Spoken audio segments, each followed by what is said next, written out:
हाय। Planck constant के viva में ज़्यादा डिफिकल्ट क्वेश्चन नहीं पूछे जाते हैं। मोस्ट ऑफ द क्वेश्चन आते हैं from the theory of the experiment and from the concept of Planck constant. तो सबसे पहला सवाल बनता है बेसिक सा कि बताओ प्लैंक कांस्टेंट क्या है और वो कहाँ से आया।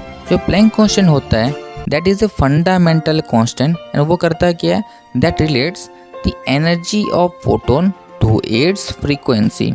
इसको सबसे पहले मैक्स प्लैंक सर ने इंट्रोड्यूस किया था इन 1900 जब उन्होंने ब्लैक बॉडी रेडिएशन को एक्सप्लेन किया था। एंड आपको जो प्लैंक कांस्टेंट का वैल्यू याद होना चाहिए विद यूनिट्स। तो जो h होता है that is equals to 6.626 into 10⁻⁻34 joule second. ये याद कीजिएगा कि उसका SI यूनिट होता है जूल सेकेंड। ओके, आप किसी भी वाइवा के लिए प्रिपेयर करें तो आपको पता होना चाहिए कि जो हमारा एक्सपेरिमेंट है वो काम कैसे कर रहा है, means what is the principle of that experiment. तो इस एक्सपेरिमेंट में हमारे पास क्या है, एक एलईडी है। एलईडी एमिट करता है फोटोन और we can say light. Let say उसका वेवलेंथ है लैम्डा और हमको पता है कि जो फोटोन का एनर्जी होता है that is given as hc/λ और that is mathematically equal to EV। So यहाँ से हम h का वैल्यू निकाल सकते हैं that is h equals to EV/λ/c। तो इस तरह से हम प्लैंक कांस्टेंट को डिटरमाइन करते हैं। अगर सिंबल्स की बात करें तो E है charge of the electron, V है थ्रेशोल्ड वोल्टेज, लैम्डा है वेवलेंथ, C है स्पीड ऑफ द लाइट। तो नेक्स्ट सवाल बनता है why do we use LED in this experiment. आपको तो पता ही है लाइट के बहुत सारे सोर्सेज होते हैं, तो हम LED ही क्यों यूज़ करें। तो इसका सबसे मेन रीज़न होता है मोनोक्रोमैटिक लाइट। जो LED होते हैं वो हमको मोनोक्रोमैटिक लाइट देते हैं। मोनोक्रोमैटिक मतलब सिंगल वेवलेंथ सिंगल कलर। मतलब रेड क्या करेगा, हर वक्त रेड कलर ही एमिट करेगा। ग्रीन क्या करेगा, हर वक्त ग्रीन कलर ही एमिट करेगा। तो अगर हम डिफरेंट LED यूज़ करें तो हमको डिफरेंट वेवलेंथ का लाइट मिलेगा और वी कैन से हम डिफरेंट कलर का लाइट ऑब्टेन कर सकते हैं। Then they operate at low voltage. एक LED को रन करने के लिए हमको बहुत ही कम वोल्टेज चाहिए होता है। एंड सबसे मेन रीज़न क्या है, हम अगर थ्रेशोल्ड वोल्टेज पता कर लें तो हम फोटोन एनर्जी को भी पता कर सकते हैं by the formula EV is equals to hc/λ। अभी हमने सीखा था। तो थ्रेशोल्ड वोल्टेज डिटरमाइन कर लिया तो हम फोटोन एनर्जी को भी डिटरमाइन कर सकते हैं। तो नेक्स्ट क्वेश्चन बनता है कि बताइए फोटोन क्या है। आपको पता होगा कि जो लाइट होता है वो डुअल नेचर शो करता है, मतलब कभी वेव तो कभी पार्टिकल। और जब हम पार्टिकल नेचर ऑफ लाइट को कंसिडर करते हैं तब आता है फोटोन। फोटोन क्या है, photon is the quanta of light और इलेक्ट्रोमैग्नेटिक रेडिएशन। एंड ये एक बोसोन है। बाय बोसोन वी मीन इसके पास इंटीजर स्पिन होगा।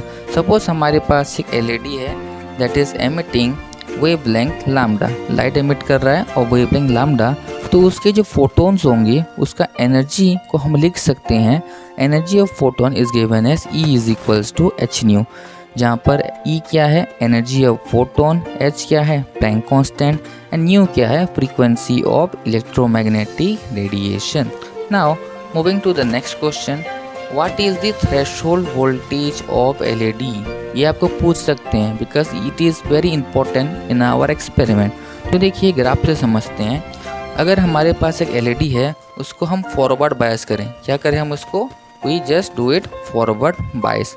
तो क्या होगा, स्टार्टिंग में हमारा जो करंट है फॉरवर्ड करंट वो कम होगा and after a certain forward voltage वो क्या होगा, सडनली राइज करना स्टार्ट करेगा।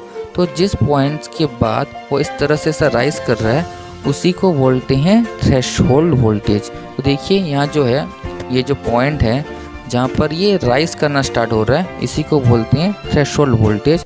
अब इसको डिफाइन कर सकते हैं as it is the minimum voltage required for electron and hole to recombine efficiently and emit photons. तो जब आप थ्रेशोल्ड वोल्टेज दे देते हैं तो जो इलेक्ट्रॉन एंड होल वो क्या करेंगे, कंबाइन करेंगे एंड वो क्या करेंगे, फोटोन्स को एमिट करेंगे।